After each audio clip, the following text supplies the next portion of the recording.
Donc bonjour à tous, donc un petit point de 10 minutes là sur les actualités, la prise en charge du choc cardiogénique réfractaire par ECMO, avec un point sur 2 ou 3 thèmes particuliers. Juste d'abord pour remettre un petit peu la problématique dans le contexte, quels sont les patients qui peuvent bénéficier de cette technologie? C'est essentiellement les chocs cardiogéniques médicaux et au premier rang desquels l'infarctus du myocarde qui peut représenter jusqu'à 50-60% de toutes les indications. Alors que dans un centre comme celui-ci où il y a une grosse activité de chirurgie cardiaque et de transplantation, il y a aussi pas mal de patients de ce type-là qui peuvent en bénéficier. Mais globalement, pour ce qui concerne les étiologies médicales, c'est bien sûr essentiellement l'infarctus qui arrive en première ligne. Pourquoi utiliser cette technologie-là plutôt que d'autres qui sont également à disposition maintenant, en particulier l'Impella? D'abord parce que l'ECMO permet un support biventriculaire, ce qui n'est pas forcément le cas, même pas du tout le cas pour l'Impella, sauf si on utilise 2 Impella, une pour le côté gauche, une pour le côté droit. C'est un cœur-poumon artificiel. Il y a un certain nombre de cas aussi où ces patients ont une défaillance pulmonaire associée. C'est intéressant d'avoir un oxygénateur extracorporel. Et puis surtout en termes de fiabilité du support extracorporel, c'est probablement à la date d'aujourd'hui la technologie qui est la plus sécurisée. Et last but not least, c'est la moins chère aussi. Une Impella, c'est entre 10 et 15 000 euros. Un système d'ECMO, c'est pour les moins chers, moins de 1 000 euros, et ça peut aller jusqu'à 1 500-2 000 euros pour les kits, donc les plus chers. Alors, quelques données de résultats. Alors, il n'y a pas grand-chose. Il y a quelques données donc, dans le choc réfractaire dans le cadre de l'infarctus du myocarde. Et à la date d'aujourd'hui, c'est ce type d'étude qui a la plus grande valeur scientifique, même si cette valeur est extrêmement limitée. C'est une étude rétrospective, avant-après, dans un centre coréen où, donc avant la mise en place du programme d'ECMO, la mortalité était supérieure à 70%, et après la mise en place du programme, la mortalité descendait en dessous de 40%. La courbe de Kaplan-Meier est extrêmement démonstrative, mais bien sûr, ce type d'étude-là est extrêmement biaisé par la sélection, l'indication et probablement un effet chronologique aussi de prise en charge qui peut différer entre les 2 périodes. Après, donc, il y a d'autres séries donc de collecte prospective de données, donc de séries de cas en fait, et ça c'est donc une qu'on a publiée il y a quelques mois dans Intensive Care Medicine avec le groupe de Rennes. C'est une série de 138 patients en choc cardiogénique réfractaire, là encore une fois. Et donc il y a presque 50% de survivants à la sortie de réanimation dans cette étude.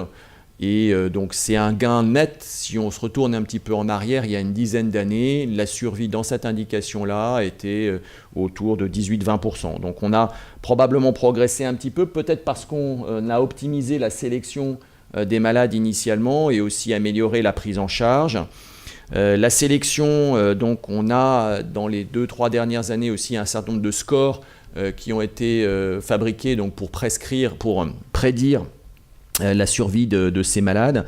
Sur cette série bicentrique, on avait fabriqué un score qu'on a appelé le score Encourage, avec un certain nombre de paramètres qui sont des paramètres assez classiques associés au pronostic de ces malades, l'âge, le score de Glasgow, les défaillances d'organes et le lactate initial qui était extrêmement prédictif. Donc pour un malade par exemple d'une 50aine d'années qui a une créate autour de 170 et 6 de lactate, on aboutit sans autre facteur péjoratif, on aboutit à une probabilité de survie qui est autour de 80%, et il faut probablement pas discuter l'indication. Alors il y a d'autres scores.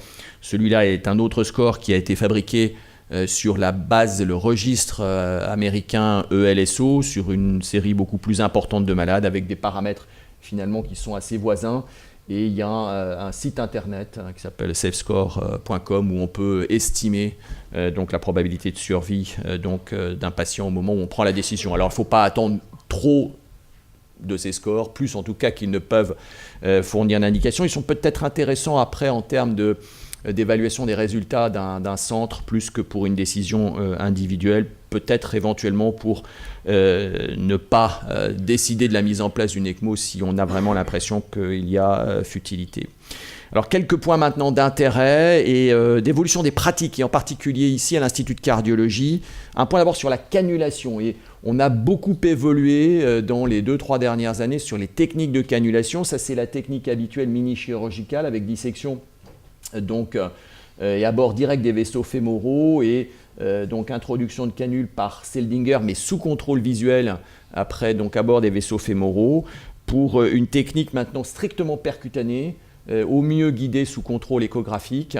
Donc vous voyez ici un patient qui a d'un côté sur la jambe droite la canule d'ECMO artérielle avec le petit cathéter qui permet la reperfusion distale de la jambe, et sur l'autre côté il y a la canule d'admission, la canule veineuse qui va drainer le sang à partir de la veine cave inférieure, et un ballon de contre-pulsion, je vous en parlerai juste après, qui est implanté assez régulièrement chez ces patients-là. Et cette technique-là, elle est accessible, et surtout on a diminué également sur les dernières années la taille des accès vasculaires, en particulier la taille de la canule de réinjection artérielle fémorale.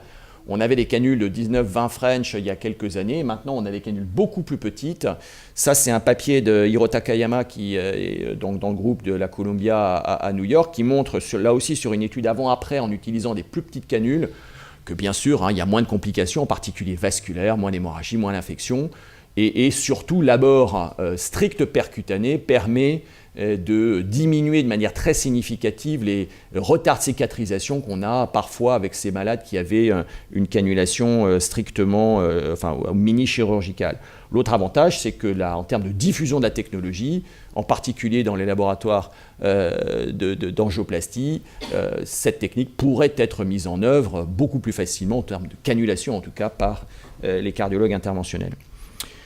Un point maintenant sur les limites de la technique. Et la limitation majeure, c'est que l'ECMO augmente la post-charge du ventricule gauche avec des risques d'œdème pulmonaire assez importants. Donc pour ça, d'abord, il ne faut pas utiliser des débits d'ECMO trop élevés. La plupart de ces malades, ils ont besoin de 3 litres d'assistance, 3 litres et demi, mais pas 5 litres ou 6 litres. Donc c'est pour ça aussi qu'on a pu réduire la taille des canules chez ces patients-là.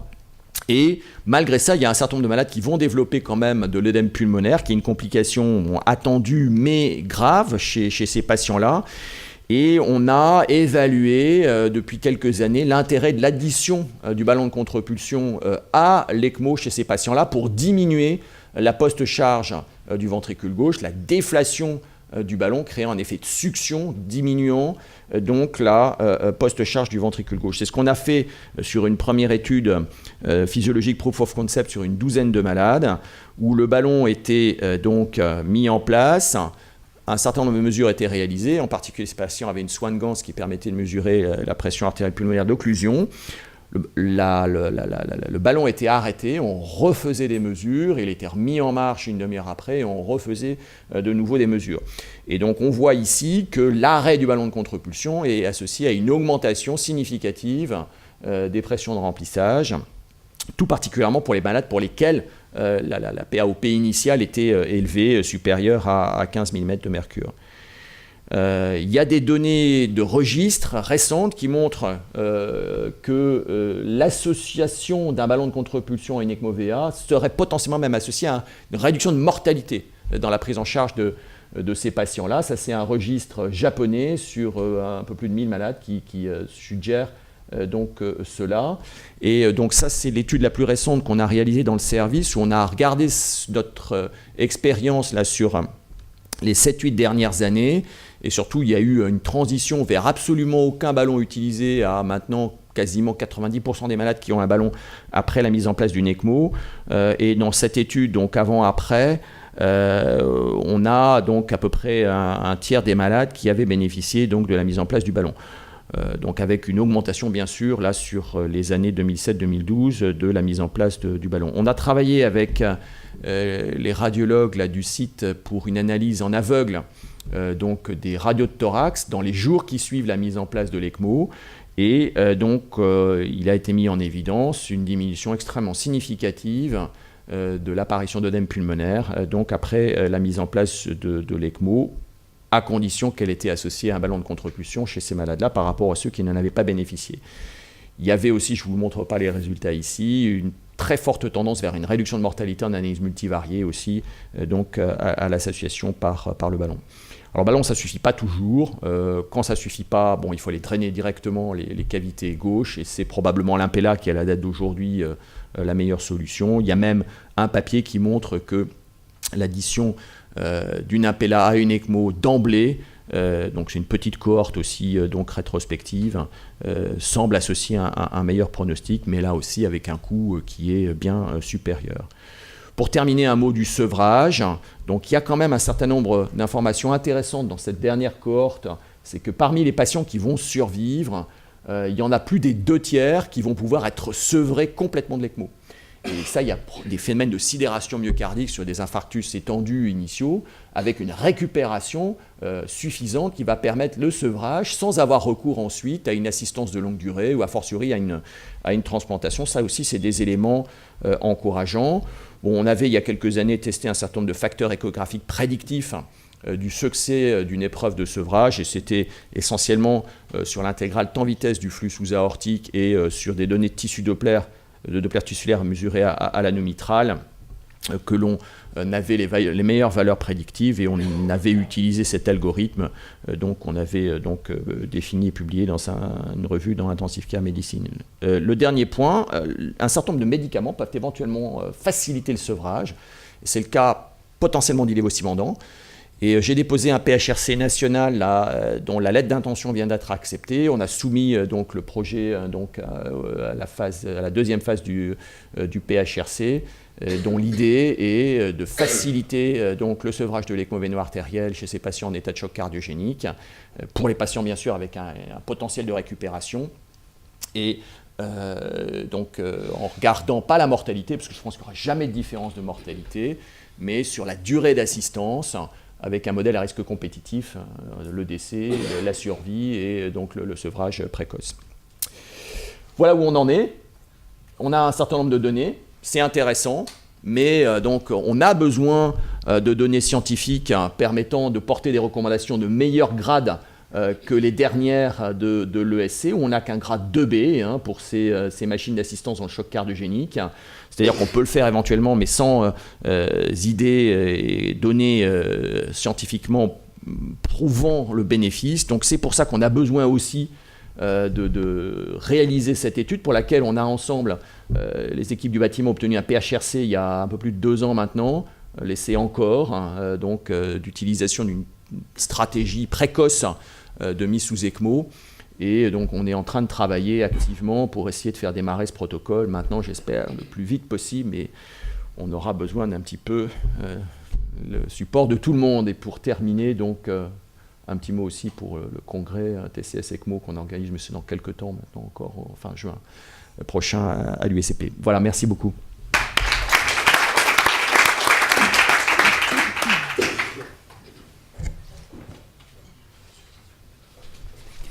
Je vais apporter un petit témoignage, que moi je suis un ancien réanimateur, maintenant je travaille en soins de suite et réadaptation. Quand je travaillais en réanimation, je m'interrogeais beaucoup sur le devenir de ces patients qui survivent. Est-ce qu'ils récupèrent une vie normale?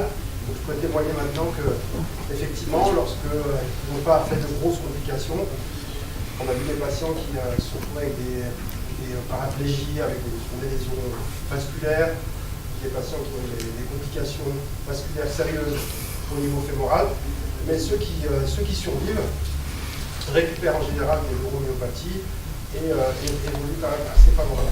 Donc ces efforts-là sont souvent récompensés lorsque les patients arrivent à sortir de l'animation.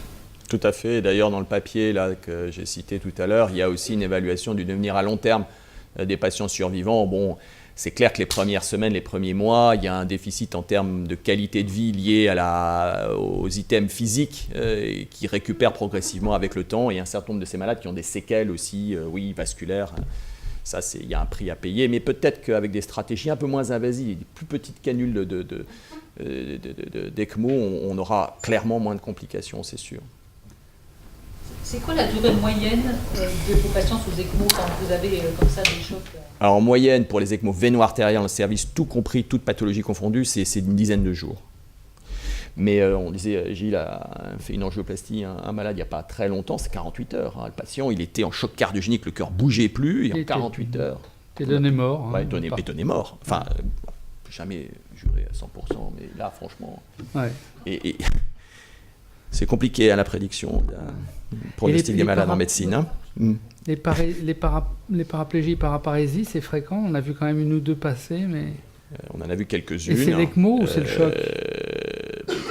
On ne sait pas très bien. La dernière dont je me souviens m'a beaucoup marqué. Et donc, c'était en post-opératoire de chirurgie cardiaque, un patient qui avait une ECMO, un ballon de contre-pulsion, et en plus qui était passé en ACFA dans les heures qui avaient précédé. Donc, est-ce que c'était le ballon? Est-ce que c'était l'ECMO, l'ACFA? Mais dans la littérature, il y a quelques cas. Nous, on a des ECMO véno-artériels. On en fait en gros, juste dans le service, plus de 200 par an. Et je me souviens de 3-4 cas sur les 6-7 dernières années. Donc c'est exceptionnel, c'est une complication exceptionnelle, hein, la paraplégie. Question rapide, oui. Pas très politiquement correct justement.